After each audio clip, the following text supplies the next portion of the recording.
Tell Podcast, episode 149. Dexter, Henry, Brian Fonseca. Still doing the podcast thing like we normally do, socially distancing. And I have a good friend of mine joining me in the podcast. It's been a while since she's been on the podcast. Josina Anderson, longtime veteran NFL reporter, one of the best in the business. Can't get better than her. Joe, what's up? How you doing? How are you? Appreciate you having me. Of course. Glad to have you. How have things been? We're just always asking everybody how they're doing through this time in the pandemic, quarantining and everything. How's that been going for you? I'm good. COVID-free. Got my celery juice right here. So trying to keep the system clean, keep popping the elderberry. So keep the COVID cooties away for sure. That's right. Can't be having that. Joe put me on the elderberry last year, and elderberry, good stuff. Now the celery juice, elderberry is it's like a flower. It's a flower or a plant, you should say, Joe. I don't know. I don't think it's a plant. I don't think it's a flower. I believe it's some plant, herb, whatever. The bottom line is it turns out purple. You put it in your body, and it's one of the stronger, antivirals you can use. And the celery juice will help keep your small and your large intestine clean, and also flush out viral waste in your body too. So COVID-free, ain't had no issues. Adrian Peterson just gave me love for saving his life from COVID when he got it and knocked it out in 3 days because of the elderberry mix. So what can you do? What can you do? It works. I've been using it a little bit, and it's been good for my immune system. So staying healthy, staying well. Brian, how you doing, man? You good? Yeah, surviving. The things I'm working on that I can't really speak about yet, but just know that I think we're getting closer to that being announced at some point. So hopefully it's out in 2021, and then people could enjoy it. And then, kind of what this podcast will be about is just seeing people in a new light when they go out and take chances and do certain projects. Good. That's a good segue, because we're going to talk to Josina about that. Josina knows a lot about that right now. Joe, as we know, a lot of people know, you have moved on from ESPN. You've moved into a new chapter that I know you and I have spoken about a lot, and you were very excited about. You have a new show / podcast, which I've got to see a lot of behind the scenes work of, Undefined with Josina Anderson. And it's a new thing. And one thing, I've talked to you about this. Brian and I talk about this a lot in the podcast. We love, especially when people that look like us, put the time and resources into their own to create their own thing. And that's what you've done here.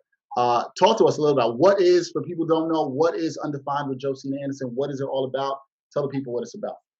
Well, it's my new digital platform show, which is centralized on UndefinedWithJosinaAnderson.com. There's also the podcast version, which stretches out to Apple, Spotify, and Stitcher. And essentially why the show is called Undefined is because on the one level, it encapsulates where I am in my career as far as the transition going from ESPN to an entrepreneur and owning my own content and not being defined by my past and how I'm moving forward. Also, obviously, most people know me now as an NFL insider. And so my show is intended to go beyond the topics that I'm typically known for. So we've had on an actor, you might see a basketball player, you might see a musician, you might see a ballerina, you might see, a reverend. So we're talking to every and all, and even what those specific people are known for, they don't necessarily have to come on and talk about what they're known for. So Undefined in a title really encapsulates a large, broad, base of things. And lastly, like what I said in my launch video when it came out, is that, for anyone who's working in any industry, whether it be you, Dexter, whether it be you, your co-host, whoever, whether it be anyone in any industry, none of us should be defined by what we're currently doing or who we're currently, being paid by, or whether we're not being paid. We can all extend beyond the current borders of our current circumstance. Yeah, and you absolutely have done that with the show, and I've talked to you a lot about what that is. But I will say this, but more Joe, than that, you have to tell people, actually give you credit. Dexter has been very instrumental in helping me learn Final Cut Pro overnight and sharing my screen. And when everything is messed up. He's, 3 a.m., jumping into my computer, making it go and, telling me my light's in the wrong place and figuring this out. So he's one of the people who have integrally helped me. And matter of fact, we'll be doing that a little bit because I messed up again on something. My interview with Aaron Gordon. So my coloring is all over the place. So we're going to do a quick snap on that to fix that afterwards. So see, just getting me from going to NFL Insider to, Dummies 101 when it comes to Final Cut Pro and the camera. You're learning, and people should know Joe has a great background, just doing stuff like I did, one-man band journalism and a lot of producing too. So you've been doing that. But Joe, doing this, right? Brian and I talk about this a lot too, which is taking that jump, that leap of faith. It's not always the easiest thing to do to say, hey, I'm going to do this and step out on my own. What was that like you to get to that place where you said, okay, this is the time, and now is the time where I want to do this and step out on my own and create my own content and put this out to the world? Well, a couple of things. Trust me, I always rather taking checks. You know what I'm saying? And and secure checks. But there was literally no way that I could have done another job and launched this at the same time. It just like the amount of hours that I'm putting in, even over these, 6 weeks to get to this point, and then over the last 3 weeks, like I couldn't be doing it. So I'm having to sacrifice in that way just to get this off the ground. And then I can put myself back in the working field in terms of maybe trying to do this and that once I'm into a rhythm with this. But I couldn't there was no way. And I don't think that I could enter the space that I was in, not working from ESPN, having the unique time created by the pandemic, and then look back 12 months from now, 18 months from now and say, man, I had a unique amount of time to do something and I didn't do it. It's very hard when you have a full gig to, fully do something of this scale, which is, creating my own studio, starting my own business. I mean, and all these other things, and teaching myself something that I wasn't doing because I was just sitting on, ESPN's couch and spitting off NFL stuff. So I had to give myself that time to learn as well. And, I would just say that, obviously being in this position now and not being in the space that I was before is clearly created this opportunity. But, the idea is to try to, create this into, something more successful. But we're just at episode 3 and we're going from there. Yeah. So when did the light bulb sort of go off? Because I feel like creatively that just sort of happens, right? Like Dexter at some point wanted to create the sports walk, so he did that. At some point, kind of for similar reasons, I made a web series to show like, yo, I'm not just a sports reporter. I'm not just like what you think I am. When I went through this stretch where I was covering the Brooklyn Nets for 3 years, and then a whole bunch of people just followed me for Nets news. And honestly, Josina, that shit got annoying because it's like, I don't even care about this team that much. Like I'm so much more than that. So started a web series, interviewed people. Dexter was on it talking about like just, managing through this industry, having to freelance and all that kind of stuff. So when did the light bulb sort of go off for you creatively when it was like, yo, I want to show people that Josina Anderson is not just a really good NFL reporter. I want to show people that I can do basically, all of this other stuff too, and have various interests and various different backgrounds and such. That light went off when I graduated college. I've pretty much been held back in what I can do for the entirety of my career. So,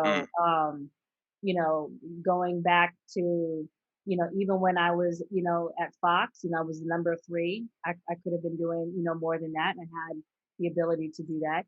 At ESPN, I ascended to being, the first female NFL insider. But, I feel like I could have been hosting. I know that I was an NBA insider before I was an NFL insider. I know that I can talk multiple things. I have a passion in fashion. I can sit down there and have a credible conversation with you in politics because in general, I'm just a news junkie. So you come to my house, you're going to pretty much see ESPN on and CNN on. I don't really watch, and Netflix. So, just the other day, we had the Majority Whip James E. Clyburn on my show and the guy running for Georgia Senate, John Ossoff. And we're having a credible conversation, with those two. We want to talk about dance. We want to talk about music. I just interviewed Aaron Gordon today. We were talking about music. So, all of us, we all have multiple things that we can talk about. And I have never been a part of a show where I can showcase the full wingspan of what it is that I can do. So the best way to do that, if someone else is not going to greenlight you, which rarely happens in this industry, is to create it, for yourself and put those resources into making it, successful, or teaming up with people who know way more than you, to either enhance you or to get you to where you need to be as far as know-how.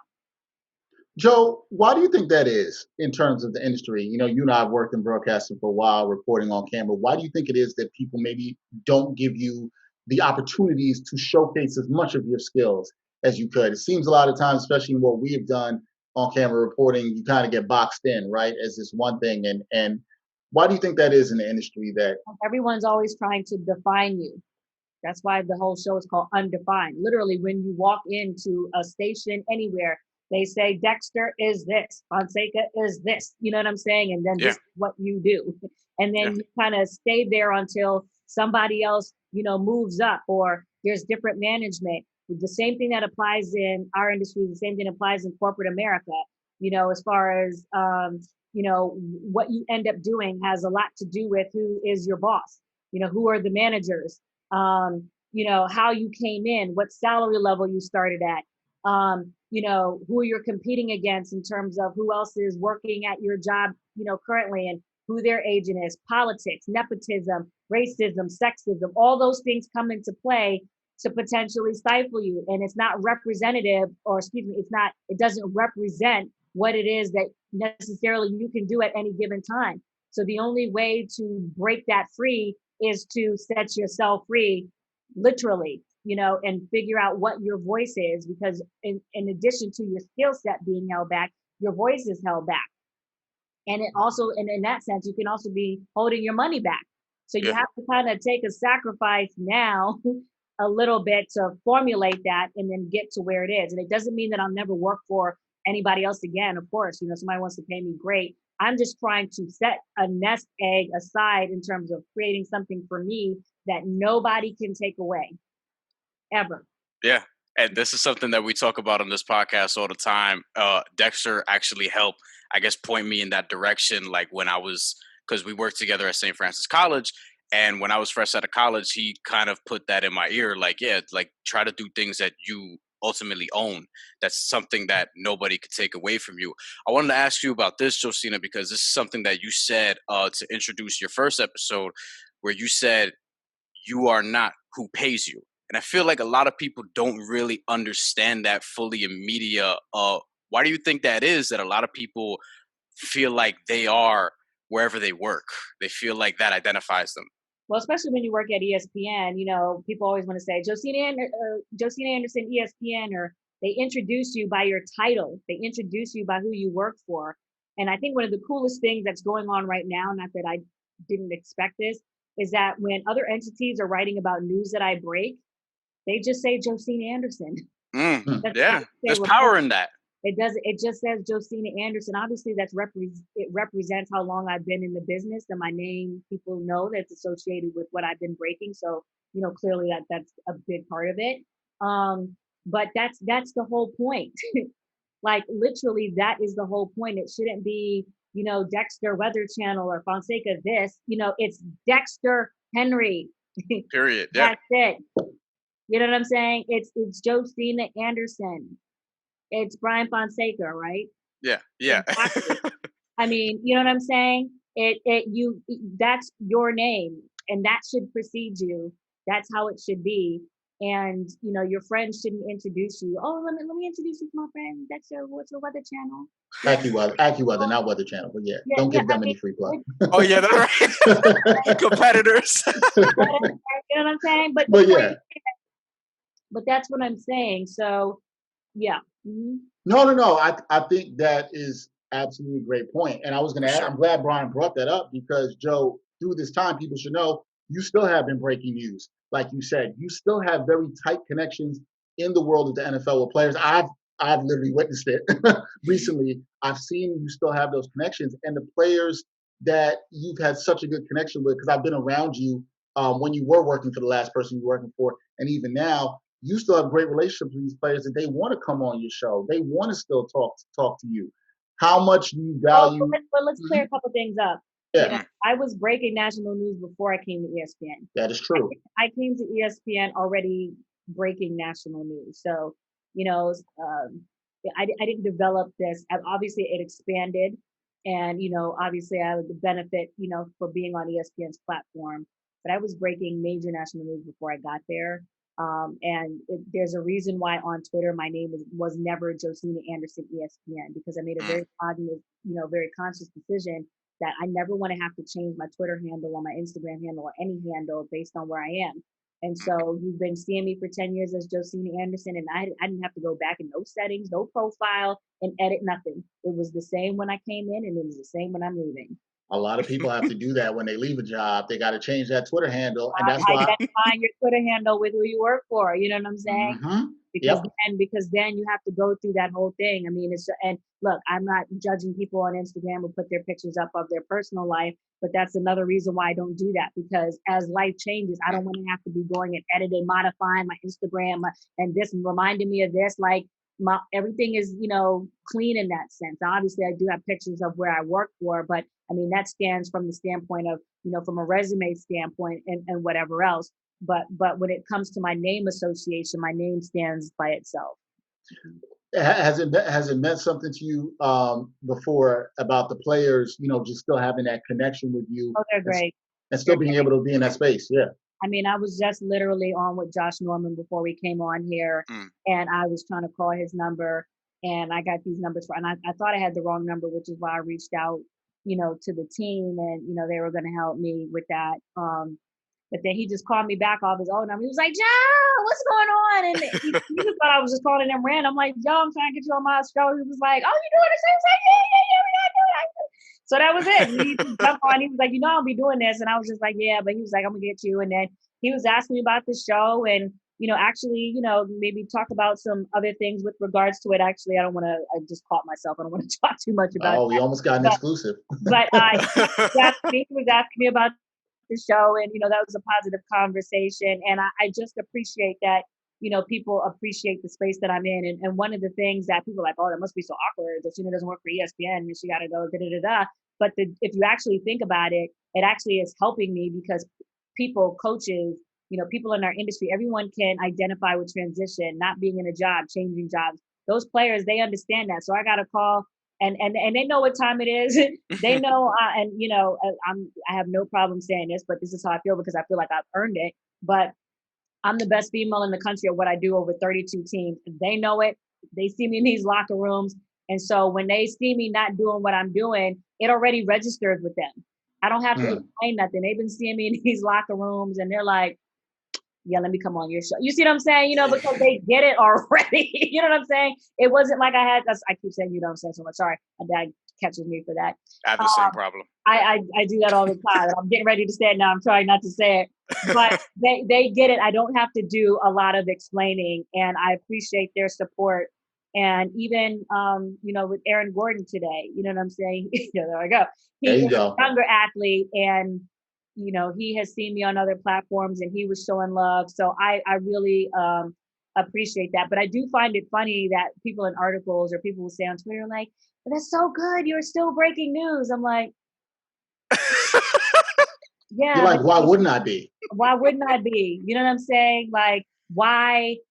That it actually shows me more about their mindset in terms of how much they feel like the platform lends to what it is that they do, or what it is that, anybody does. Or people say, so what network are you with now? That's the first one. So what network? Like, you have to be with the network. So here, somebody owns Fox, somebody owns CBS, somebody owns ABC, Netflix, Martha Stewart doing her own thing, Charlemagne the God, Naomi Campbell, Bill Simmons. You go on and on and on and on. You know what my network is? My network.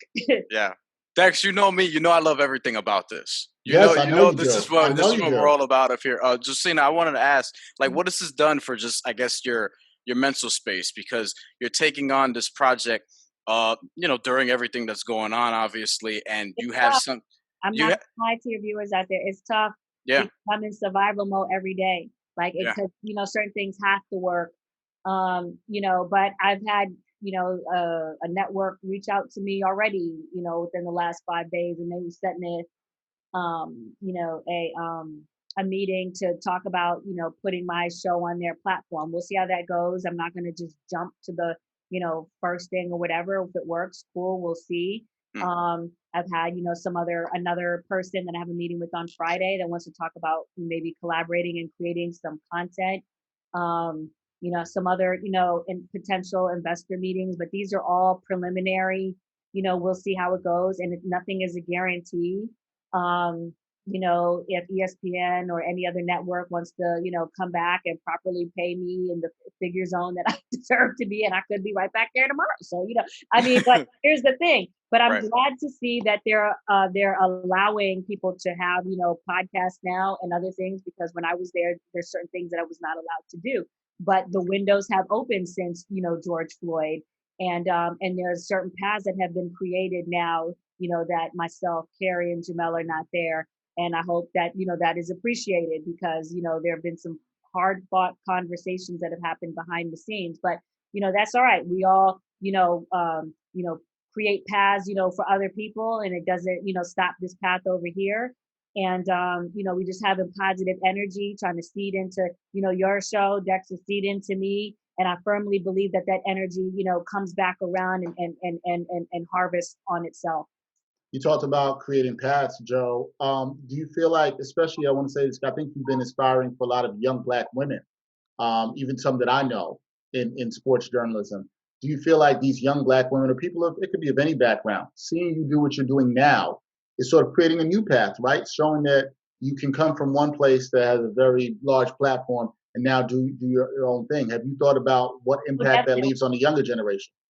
it's not even that. I'm just trying to reconcile why it is that, my timing, in my transition happened at this time. When I left ESPN, well, actually, I just, contrary to the New York Post article, I was with them all the way through August. But I made the decision to still not be on air, because it's just kind of like, you know what I'm saying? Some It's people, weird. Yeah. yeah, I mean, like Carrie, she decided to keep going on air. I decided not to. I'm just like, look, let me just focus on what I'm doing, whatever that, to each his own. But yeah, in terms of my transition and knowing that I was moving on, trying to reconcile, why did that happen? Before the George Floyd thing, because look at how many things changed 2 to 3 weeks after that came out. And who knows, 2 or 3 weeks later, if I would have still, been there. But what it let me know is that, and I'm going to get a little spiritual on you guys, it let me know that God wanted me off the ship at that time for some reason. And I had to think to myself, why is that? And part of even thinking about that was, do you want people to see me go through this? That's something to You really think want, about. and the longer it went, the more I was like, yeah, I could tell, I could feel it. I Mm. could feel that you want people to see me going through this, because so many people have seen me on TV, and and then I was so hoping for certain things to happen even before I launched my show, in terms of certain things I was trying to have happen, and that didn't happen. And then I said, okay, so you really want people to see me not just go through this, but you want people to see me go through this arc. Like, you Mm. want people to see me go through this arc. So that's how I've been reconciling it, with myself, and people are going through it with me. My friends, my family, Dexter, you know what I'm saying? We up at 4 a.m. trying to figure stuff out. My parents, the ups and downs, James Brown, the broadcaster from Fox, and his wife on the phone praying with me, Tony Dungy, doing his, Bible studies, friends, Bakari Sellers. I mean, all over the country. You know what I'm saying? People, that have chipped in, even the guy who helped me rig the studio that I'm in right now. I mean, he did this whole thing for me over FaceTime and hasn't asked for a dime. You know what I'm saying? That's just love. People just feel that energy of like, okay, I get it, and want to seed into that. So, yeah, I do think it will hopefully, and hopefully the art continues to swing up, be powerful for people to see someone like myself on TV. And I didn't get it by being cute. I was there because I earned it, and that's real. Okay. And I wasn't failing forward, or I wasn't there because whatever. Y'all know I was there, and now you see me not on there, and you see certain things as a result, what's there, what's not there. Everybody can open their eyes and see. So now, having had that, and going through this transition, and kind of finding your way through that, and hopefully building something that you can monetize to the scale of Bill Simmons, Martha Stewart, Oprah, whatever it may be. I mean, just imagine what a powerful image that can be, if you can get there. But I tell you, there are days where I'm just like, when I'm editing this, or I'm trying to put my financial picture together, I'm like, why am I doing this again? No, but It's tough. It's tough. That's real.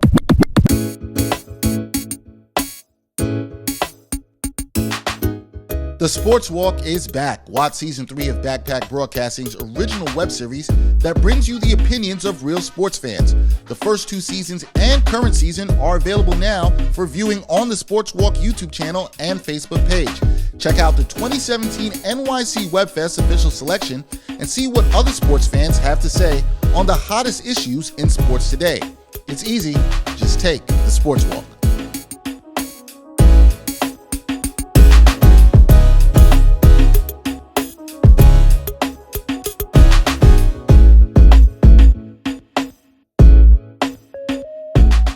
that's real. Like, Dexter and I have conversations, like, because we've been doing this podcast for just a hair over 3 years now, and we're about to touch our 150th episode. And, now we've got some things that are coming our way that are starting to look a little more like, we'll talk about that when we get there down the line. But, like, yeah, I think what people don't really understand creatively when you're going about these projects, it's a long ass road. Yeah. And there's a lot of just like steps that you've talked about, like, just growing pains and stuff.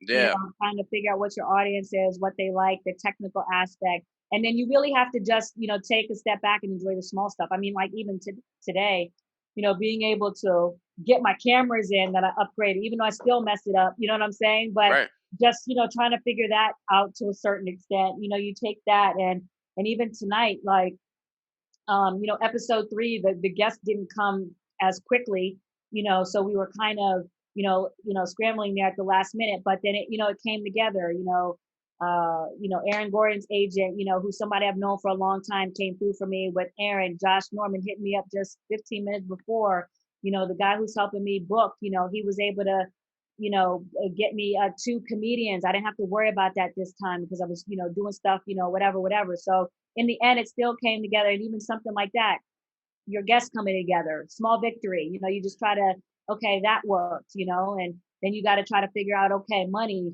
healthcare, what you doing, Cobra, how you going to get this, you got to get that. But the thing that I know about my career is that every time I put myself in a position where I've had to do it, even though it's taken long, like when I went from Carolina to my first job, I never would have thought it would have took 4 years before I got, from DC to Denver, but it did. But, you put yourself in that position where you have to make it happen, and you're on the phone all day. I was just telling somebody, was it Josh? I was just telling, or somebody, I was just like, man, I feel like I'm on the phone the same amount like when I've been with ESPN, although I'm not on the phone insidering, but I'm on the phone dealing with this project, like, all the time. And the stuff that I've broken is not even like me putting my full elbow grease into it. It's just dudes that just call me, you know what I'm saying? And they let me know. And then I'm like, the other day when I broke the Damon Harrison thing, he hit me up, and then I just seen it in my messages. I was like, oh, boom, there it is. And I put it out. And then everybody was seeing that,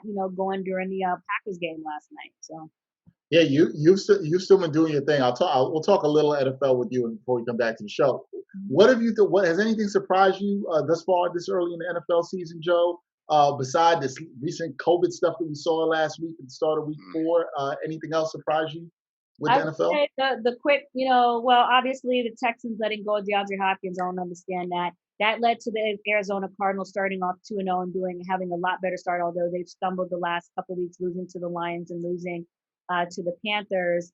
I would say also the amount of time that Cam Newton was out and the fact that, he took, less money. I don't think he should have been out that long. What else? There was something in my head that just popped out. We talked about Cam Newton. So yeah, I mean, and I expect the Browns, to do better. So, in that running game without Nick Chubb, I know the coaching staff behind that. So I expect that. What else? Were you shocked with the Texans firing Bill O'Brien, or that kind of had its time coming?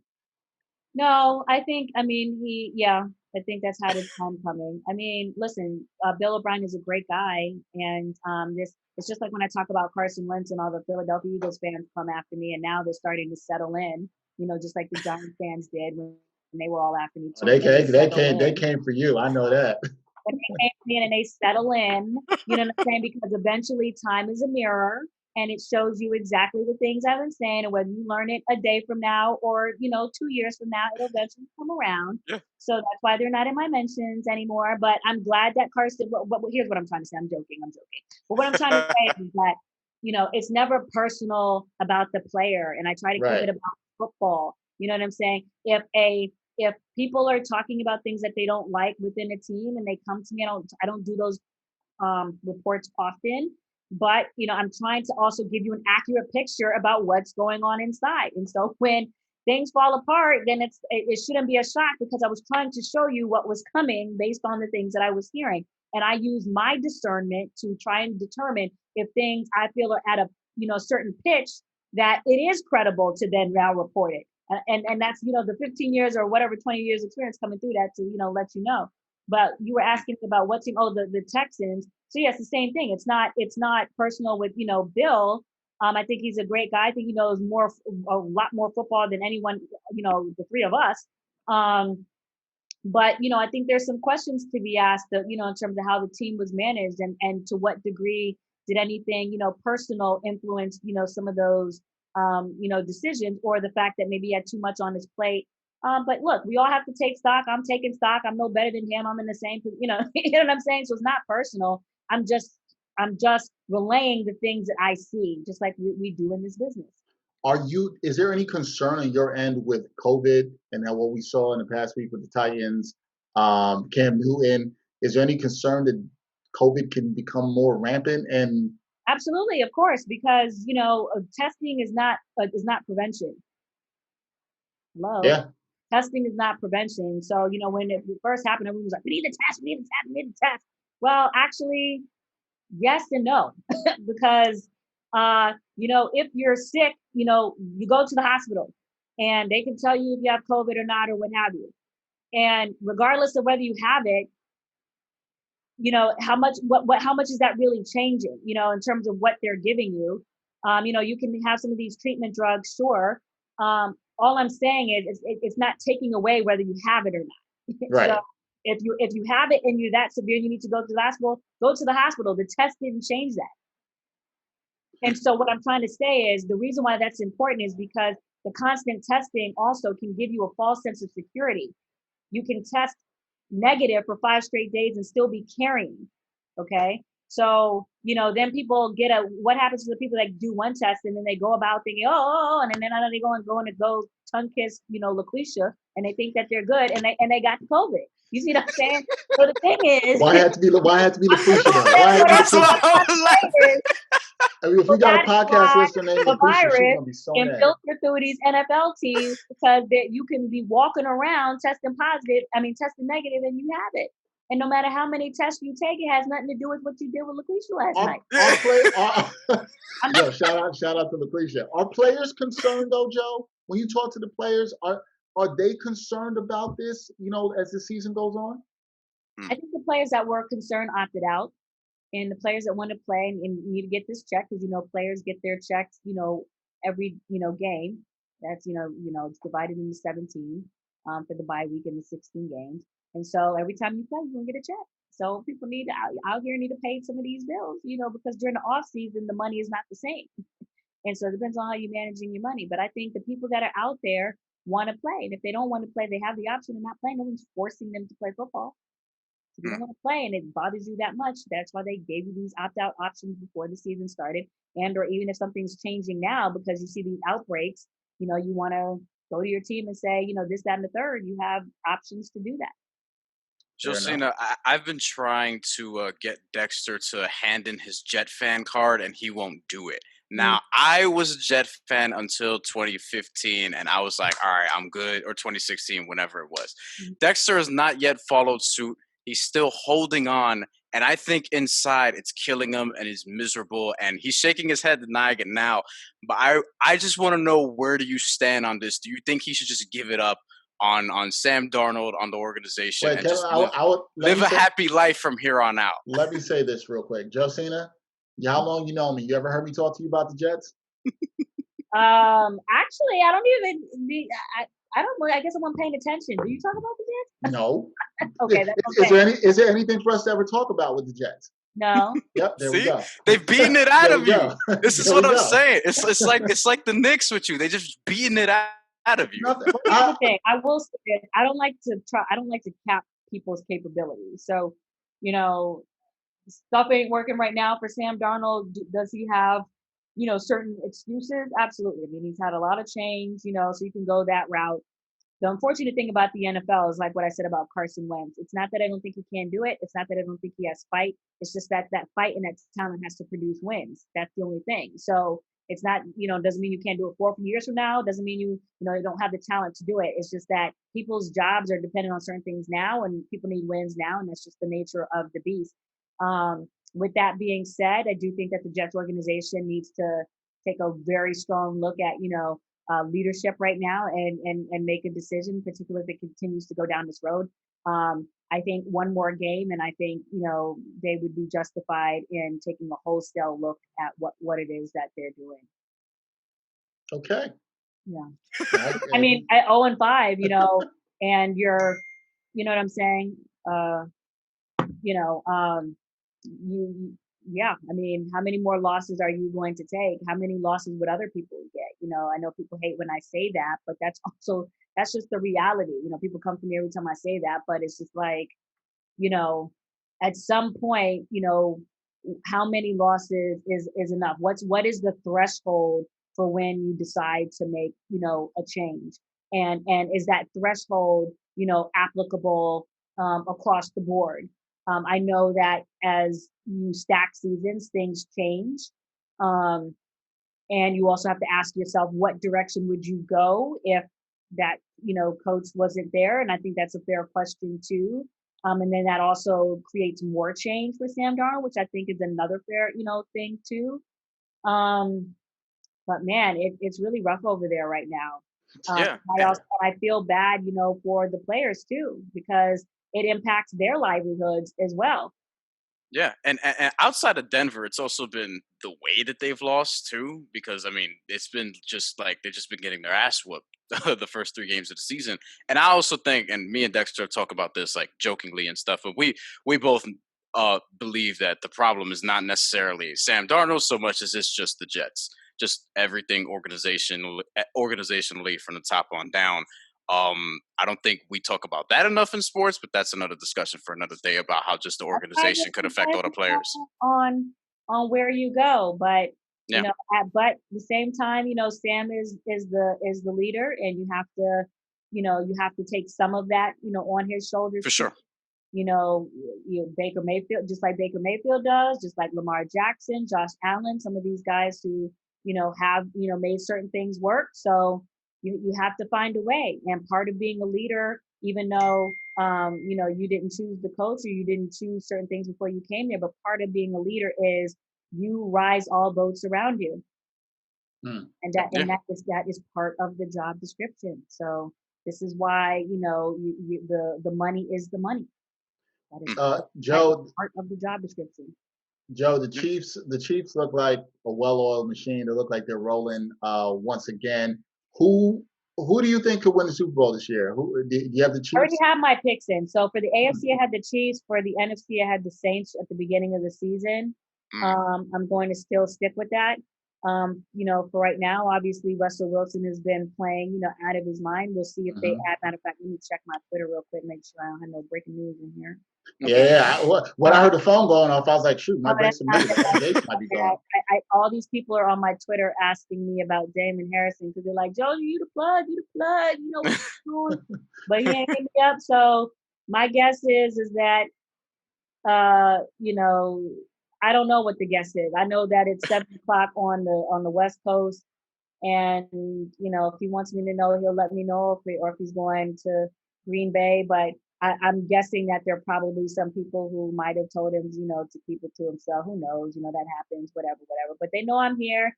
They want me to have it. I'll have it. If whatever. But I wish him good luck with all of that. What were we talking about again? Super Bowl pick. No, it's okay. You were doing what you do. That's breaking news. Right. So with Seattle, that's why I was bringing up Damon. If they get him, obviously, that would help, their chances.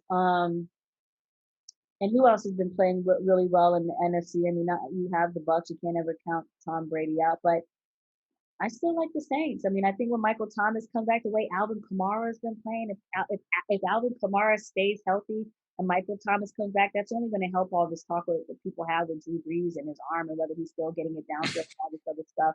So, and I like that. But I really, really, what it does make me think with regards to the Saints and with what happened with the Titans with this COVID, I'm like, Jadeveon Clowney should have gone to the Saints.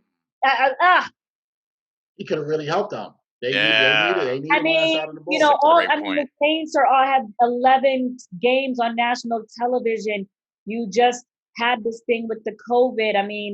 It could turn around. Obviously, listen, the Titans went all the way to the AFC Championship game against the Chiefs.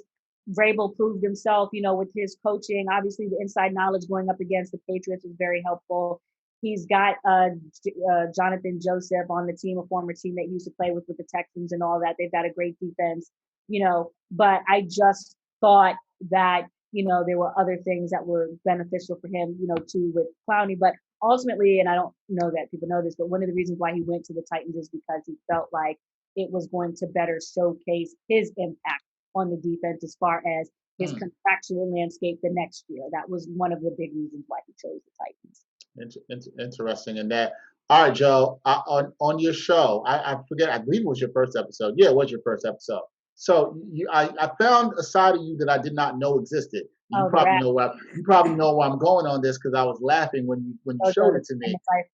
Yeah, we talk a little hip hop on here, and I found out Joe has some bars, and I did not know Joe had some bars. You want me to do my memorized freestyle? No, I do, because nobody ever on this show has brought any bars to the show. So we're like, and we've had rappers. We've had rappers on the show, but we haven't had Josina Anderson rapping on the show. So Joe, I'm letting you give people the undefined bar experience.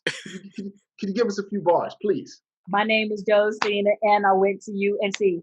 I lived in the upper quad, and I resided in 413. All the freshmen sweat me because I lived in Manly, while the rest was sweating bullets. I just be chilling on my AC. So I be representing DC, always doing my Maryland thing. It's my duty to keep it real. Don't want to talk that Southern slang. So I'll be learning all those ropes from South Square to Franklin Street. I hear you when seeming with all their lines, with all their jives and trick or treat. Can't you see I ain't naive because I be the 1-8. However, I'm hip to all your shit, and no doubt to the people who perpetrate. My Morrison girl, Alana's also from the Silver Spring Park, from the north to the pit to the state. It was struggle to make those campus walk. Don't you know I came to explore on the track, yes indeed, and to feed my mind all the time and never to gain that dreaded fatigue. That's the same one I've been saying since Carolina that I'll be trying to pull out and act like it's a freestyle. I did better on your show than I did on my other show with him.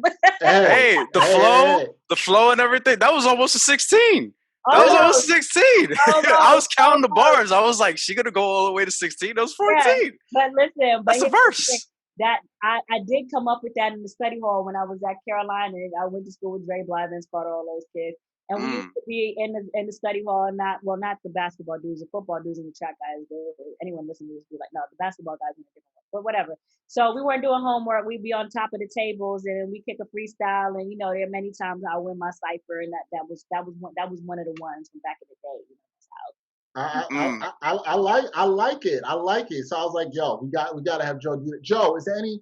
Because we're closer in age, but is there anything like in hip hop that's grabbing your ear right now that you like? That you like to listen to? What do you like to listen to?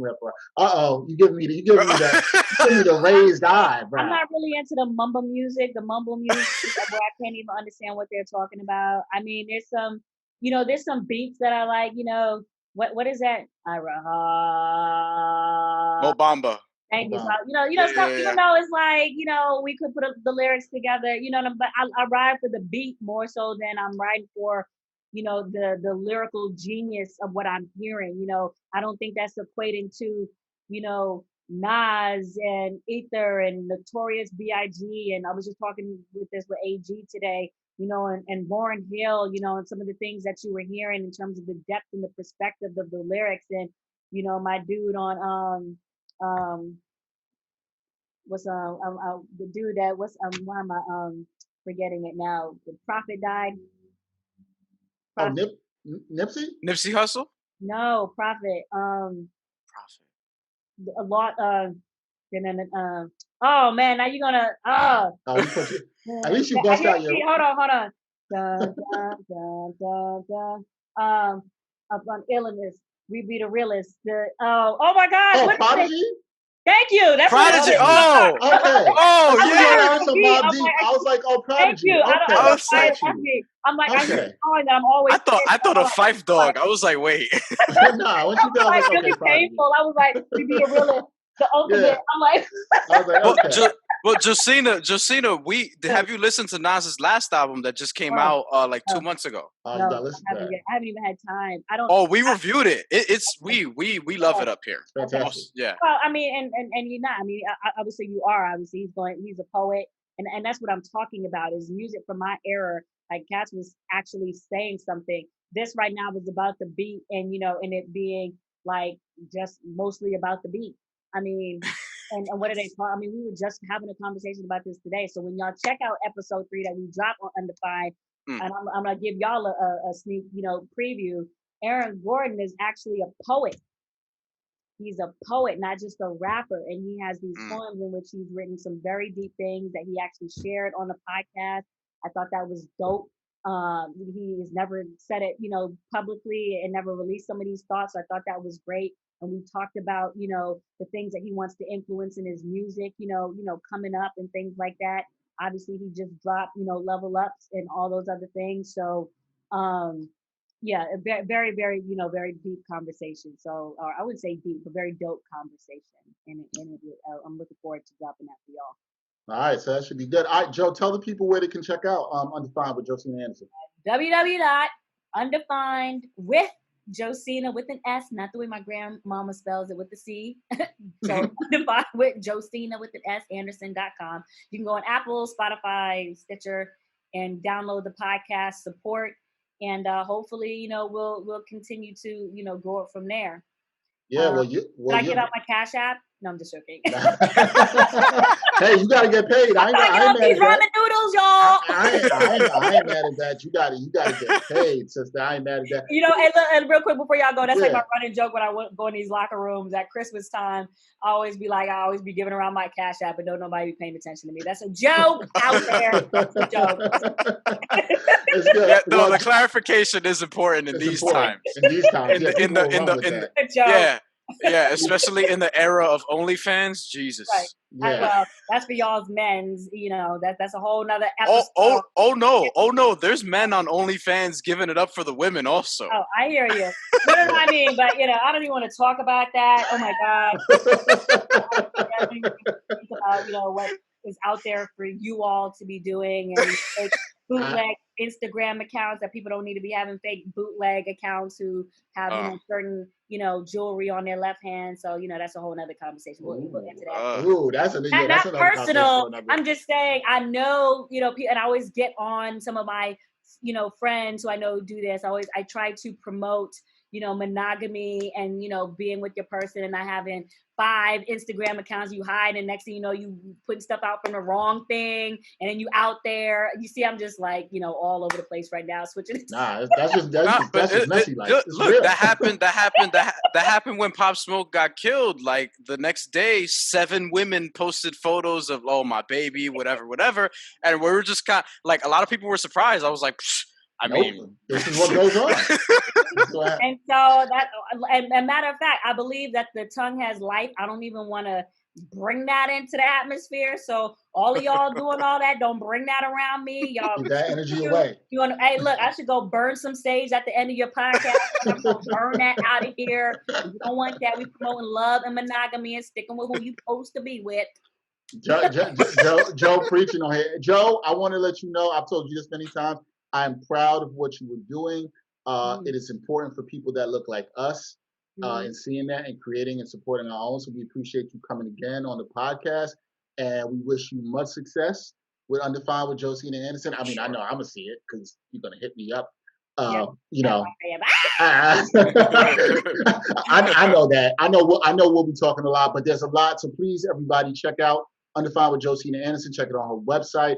She also doing some live shows on Twitter on Sundays, right? The game days. Yeah, we just started the pregame, trying to, preview the shows. We did that with Chad Johnson last week. We're also doing post-game coverage while I wait to get an athlete or two in the locker room or at their crib right after the game. We just did that with Robbie Anderson. We want to expand that a little bit. So just one thing at a time. I mean, the main thing is to master where you're at, get everything, and then just keep going, so you don't get a headache and you're managing your, your wellness and all that other stuff. So one step at a time, it'll come. God's path, Godspeed. Absolutely. You're going to keep building. Remember, check that out. Undefined with Josina Anderson. Episode 3 will be coming this week after you hear this podcast. Joe, love you. Thank you. Appreciate you, sister.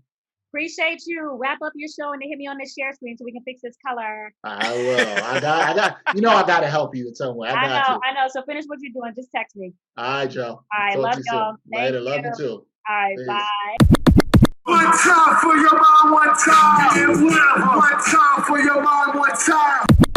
One time for your mind this week. I got something in hip hop. Brian has something in the world of video games. What would be an episode if we didn't talk about video games in some kind of way? Brian, what you got this week for One Time for Your Mind? I got to figure out how to put that on my resume at some point, because it doesn't look like I'm a video game head, but like people got to understand what it is out.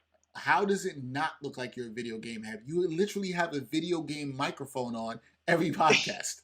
I'm saying on the resume though. There's not a lot of work on your resume. Aside from tell people tell them just watch Ain't Hard to Tell podcast. They'll know you play video games. Well, that's what I used to hate the cover letter. Now I've grown to appreciate it, because that's where you can sort of get into that stuff if people actually fucking read it. Anyway, fair point. Not sure if they actually read it, but that's a good point. Right. Anyway, so NBA 2K21, they dropped the photos for like how it looks on the next gen system. Obviously, it looks amazing. It's kind of like what my brother said when we were talking about last year. I asked him like, "Yo, these video game graphics are getting so good. Like, what the hell is it going to be on the next gen?" And he's like, "It's going to be actual people," and that's kind of what it looks like. Klay Thompson, the whole sweat, whatever. And at some point, and I've come to realize this, especially as I've gotten a little bit older, it's like I don't care about graphics that much. I really don't. Like, I want it to look presentable. I want it to look realistic to a point. But if it's going to take away from the actual gameplay, from the story mode, which I care about for single player purposes, and, as somebody who's a creative writer, it's like, I'm always looking to see what direction they take the story, how much they do with it. Apparently, it was a lot less this year. What I've noticed, and this year I have not gotten 2K. I don't plan on getting it this year. And this is the first time I'm going to skip out on it since I've been getting 2K every year since 2008. 2K8, Chris Paul on the cover. This is like, I don't know. I don't even know how to describe it. It's kind of like, all right, here's this, but then it's like, yo, where's all of this? It's kind of like, I don't want to make this example. Well, what do you think? Kind of like what's going on in America right now, where people are like, oh, look, we're hiring this person of color to do this and this person of color to do this, but it's like, we still want, reform and reparations and et cetera, et cetera. It's like, yo, fix the rest of your game. And this 2K, I should mention, this 2K21, the lowest rated 2K, I think, in history of all the 2Ks. So it's 21-year history. IGN gave it a 6, lowest rating that it's had. Wow, they give it a 6? 6 out of 10. The lowest rating it's had, according to IGN, the lowest rating that they've given to 2K since I think 2K10, which was a 6.5. And IGN is a place that I trust in I do terms of too. GameSpot, another place that I trust in terms of reviews. They do a good job typically. 6 out of 10. Metacritic for 2K, 69 out of 100 on average. And 2K is a game that's almost always 80, 90, sometimes higher than that. So that's kind of disappointing. And it's clear to me that their focus this year was on the next gen. So maybe the next gen version of 2K will be better. But for me, I'm not getting a next gen system until next year, because another problem I have with 2K, you're still dropping in September for a game that's supposed to be taking place next season, but next season doesn't actually begin until we actually don't know that. So January, so February, March. let me stop you there. That's the problem for me, and that's the reason why I have not rushed to purchase it yet. The last couple of years with 2K, I generally make a purchase around Black Friday and catch it on a sale or something. That's generally what I've done. That's generally what I've done the last couple of years. This year, I think with the fact that we don't know when the season's going to be, we don't even have the NBA draft class imported into it. How are you selling me on a new game? And I was trying to, while you were talking, Brian, to understand why IGN, who I respect a ton, and listen to some stuff and put podcasts from the people at IGN and a lot of their reviews on video games. I respect them a ton. I think they get a lot of things right. But let me read real quick so people have some frame of mind of why they came up with a 6. Because this is the same thing we talked about with places like Pitchfork and other places with reviews, and we're like, well, what's the thing? One of the things IGN does, I think, that's very good about their reviews, whether it's video or written, is they'll give you a verdict. They'll break down why they came to the number they came to, which I respect. So this is it. When it's clicking, NBA 2K21 has some of the best gameplay in sports video game history. I think Brian and I would agree. But that's been true for several years now, and though this year's iteration improves on a handful of things, most notably the aim shooting mechanic, there hasn't been much movement. At the same time, it's a shame that 2K's focus isn't on the fun you can have on the court, but instead the money that can be extracted from your wallet off the court in the My Career and Team modes. Fair point. Which just aren't fun to grind through without paying. Maybe the new set of consoles on the horizon will bring a fresh start for the NBA 2K franchise, but right now I feel more pessimistic about the series' future than ever. To be fair, this is a review of the current gen 2K21, not the next gen 2K21, which I don't think has been made available for gameplay for video game reviewers, obviously because the consoles aren't out, and those haven't been also out for review. I'm going to say this to your points, Brian, because I think you make good points. I like graphics as much as anybody. I think graphics are dope. You know, when you see how they can be pushed at the beginning of a generation of gaming, you then are even more intrigued to see as the generation goes on how games push it even further and further and what they can do on those systems. But I'm with you. For most games, outside of for sports games, this is my thing. When it comes to sports games, it's about the gameplay. I need the gameplay experience to be good. The mechanics have to be good. It needs to feel realistic. I don't care as much about the story. I'm not a big My Career, My Team person to some degree. Brian did get me to play the My Career in last year's 2K, and I actually did enjoy it. I thought it was solid and it was interesting. And credit to Brian, because I wouldn't have played it. Brian was like, no, you should try it. So I actually did. Yeah, it was interesting. It was interesting. I thought it was interesting. I thought it was some production value. It was pretty well done, right? And in that same IGN review, they note that this story mode, very lackluster. They didn't like it at all. I saw that at the top. They said that it really failed. For me, but what concerns me is if IGN and other people are saying that the gameplay isn't really that great. They've changed this aim shooting mechanic, which has gotten rave reviews. But if everything else isn't that great, then it's kind of like, oh, what is it? The only thing I will say this to defend 2K Sports, I do think you come to a point with doing sports gaming. Madden's had the same issue. And it's kind of the same with like cell phones. There's only so much you can improve after a long stretch of time. And I think you do come to a stagnant stretch where you're kind of looking like, when is that next thing? I don't know what that is for sports gaming and sports simulation games. I don't know. I think a lot of them, 2K and Madden, are both kind of in this stuck period. Because I have a couple suggestions. All right, let me hear. Because see, there we go. This is one thing we like to do on this podcast, and I like to hear. If you're gonna have a critique, you'll come with some solutions. What do you have for solutions, Brian? So a lot of people care mostly about their My Player and their My Team. So 2K, I feel like, has just really focused on that. What I think they should do is, because there are a couple things that they're ignoring. They're ignoring GM mode, which I feel like can be an enormous asset because everyone thinks they can be a GM. So try to put more. Except I found out how hard that was. Right. Sure. Yeah, me too. Yeah. I quit my job with the Sonics. And I just haven't picked it up since. I literally quit. Brian and I, for the listeners, Brian and I were having some funny conversations about GM modes and our failures. We'll say it's hard. It's hard. But here's the thing: everyone thinks they can do it, and we did it on a hard level. You can do it on an easier level, but they should put more resources into that. Like, it's interesting to look at what we do on Twitter all day. People play with the trade machine. There are reporters who play with the trade machine and then report stuff that they do off of there as actual news, and people believe it. You know what I mean? Like, there's people who make up stuff because of the trade machine, and because of that, like, we should be able to do certain things with GM mode in that way. And then with my league is another thing. Like, it's kind of been the same the last few years, and it's like, these are the modes that I actually care about. Why aren't they putting more sort of resources into that?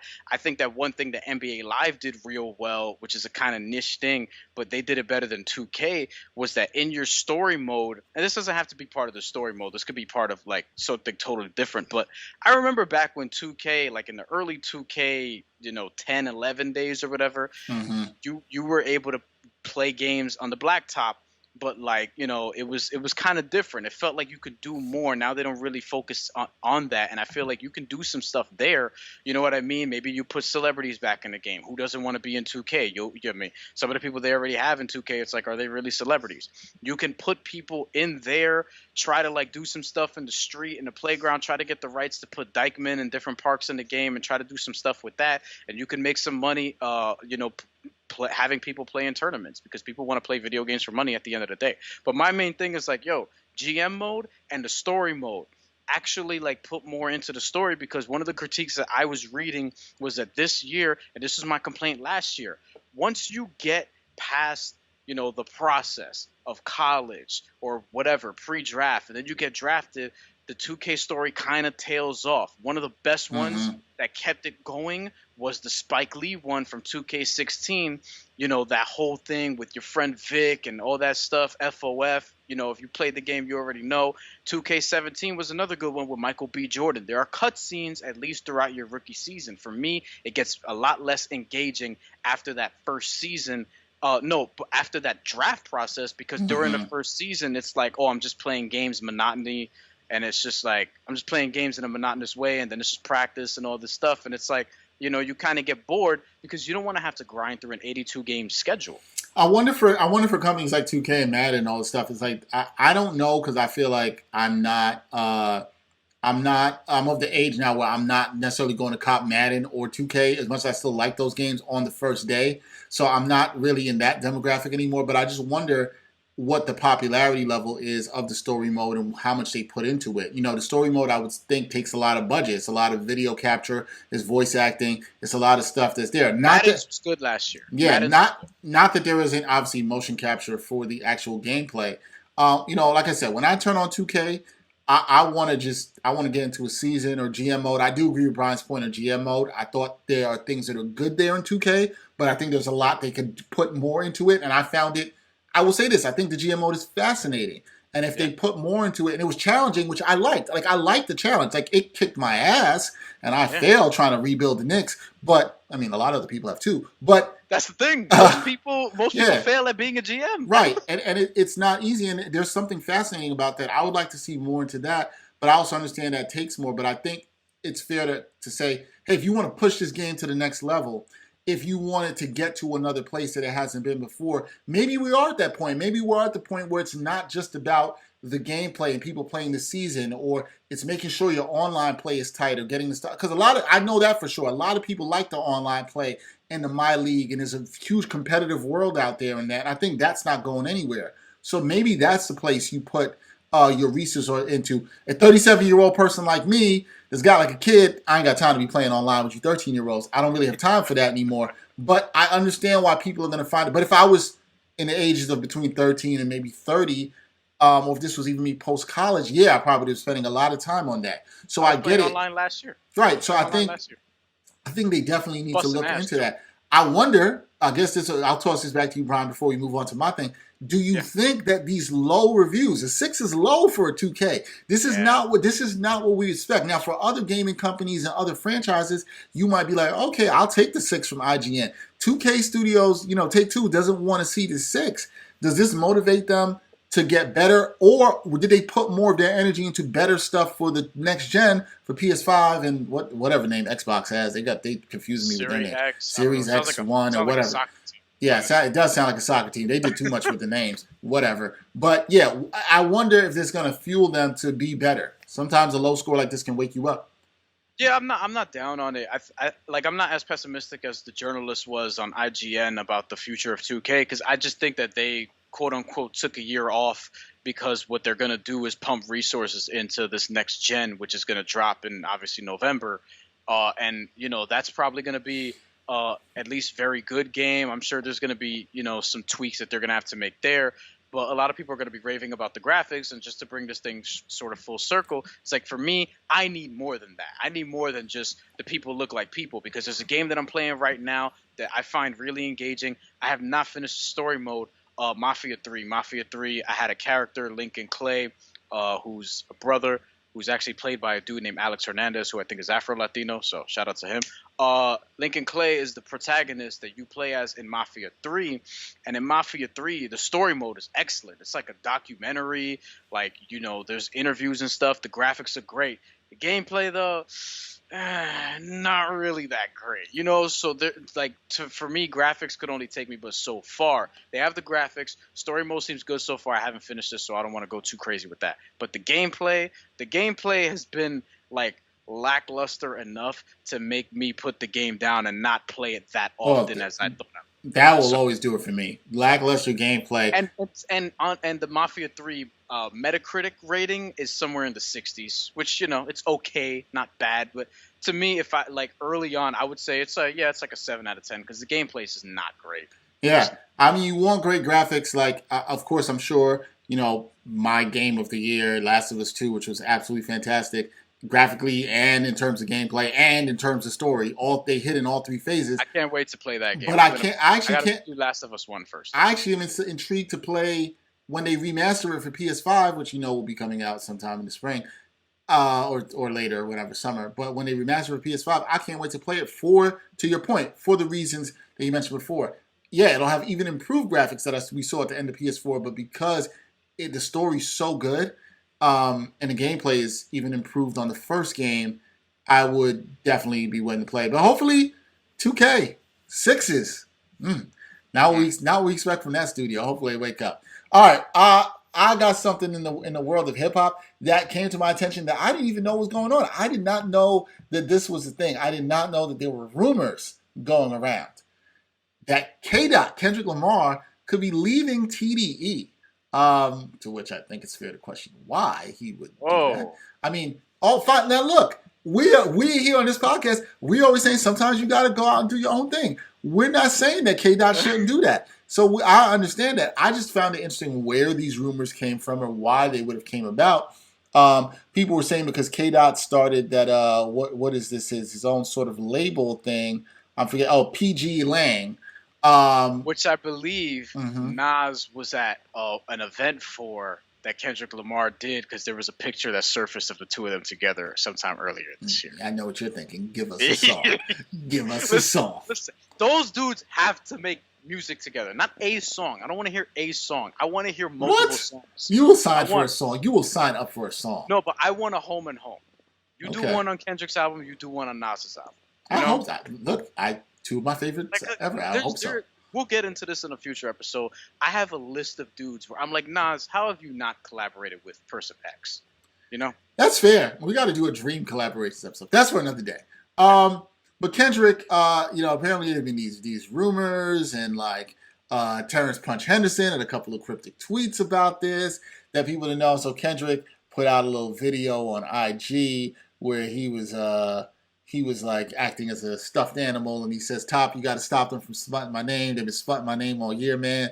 And you ain't said nothing. Enough is enough, man. They must not know about that pickle juice that's under your red cap, man. About that sweat that's holding that red cap together. The reason why it don't fall off your head, that lubricant. You need to tell them the reason why that cap don't fall off your head. So why would I fall off? I'm watching cartoons, man. Look, man, Ryan and I have been saying this all year, okay? Kendrick, you give us... But I love that he's watching cartoons still. Cartoons and 10 cereal, years after man. Cartoons and cereal. Cartoons and cereal. It's fine. I was watching DuckTales yesterday with my daughter. That's fine. Ain't nothing wrong with that. I like that he's letting people know who people thinking he fell off, because what are you talking about? K-Dot hasn't fallen off. We have been saying, Brian's been saying specifically on this podcast, yo, we know Kendrick is coming with something. We know he's going to come with that heat, and it's just about being ready. K-Dot's coming. J. Cole's coming. We know it's coming. Him falling off and people starting these rumors. So I'm glad he addressed that, put it to beef. K-Dot's not doing anything. He's still with TDE. Album's coming whenever he feels like it. And that'll be that. That's all I say. My whole point of bringing this up for one time for your mind is just seeing K-Dot talk about it. And we know K-Dot doesn't do a lot of social media. Just makes me be like, well, maybe something's coming soon. I hope that's what I think. Something's coming soon. I feel like because J. Cole, Kendrick Lamar, like these are people who they take advantage of the fact that they can kind of go away and then come back. Jay-Z does this. Nas even does this too. Nas did it. Like we barely heard from him. I mean, really all we heard from him in the last like few months before it was album release time was the times that he would speak out on, what everybody's speaking out. Not everybody, actually. But, what a lot of people are speaking out about and just the injustices in general. He'll post something on Instagram or whatever the case may be. Yeah. But now, he came out. It was album release time. He did what he had to do, fall back a little bit, and he'll come back whenever it's time to come back. With that album with Primo. Yeah. Hope so. And then with Kendrick Lamar, I feel like I'm not saying this is sort of the album teaser, though I hope so, but I do think that even still, because I've been saying this and I'm just going to stick with it until the year's over, I still think we're going to get him fourth quarter. I feel like we're definitely getting J. Cole. I don't know that. But again, these are guys, I remember when Damn was announced, it was like literally, next week, here it comes. Yeah, I hope it's like that. Yeah, these artists, like, once you get to a certain point, like Nas, for example, he announced his, and the date that he announced was, that's next Friday. Oh, okay, cool. So it's right around the corner. If Jay-Z's going to drop an album, you're going to know, and it's going to come out in a few days. Like J. Cole, Kendrick Lamar, like once you get to that stratosphere, it sort of is what it is. You know what I mean? Like they can surprise album guys. So I'm looking forward to whatever he has to say, because he hasn't had a real solo project since Damn. And while I do like Damn, to me, it ain't in the class of some of his other projects. To Pimp a Butterfly, Good Kid, Mad City, and Section 80, respectfully, because I do like Damn, and there's some, like, Feel is a top 5 Kendrick song, but still. But I'm looking forward to whatever it is he has to say, because given everything that we've seen as a country and given everything that he's probably gone through personally since, he's probably got a lot to say. So I'm looking forward to it. Yeah, definitely looking forward to that. All right, that's it for this One Time for Your Mind. Also, that's it for this episode of the Ain't Hard to Tell podcast. Thanks to our guest, Josina Anderson, for joining us. Please continue to support us in whatever way you can. Patreon, share us on Twitter, Facebook, Instagram, all the ways support us, whether you watch or you listen. We appreciate your support. For this episode of the Ain't Hard to Tell podcast, he's Brian Fonseca, hoping that 2K gets better in the coming years. And I'm Dexter Henry, hoping for a Kendrick album soon. Until next time, y'all. Peace.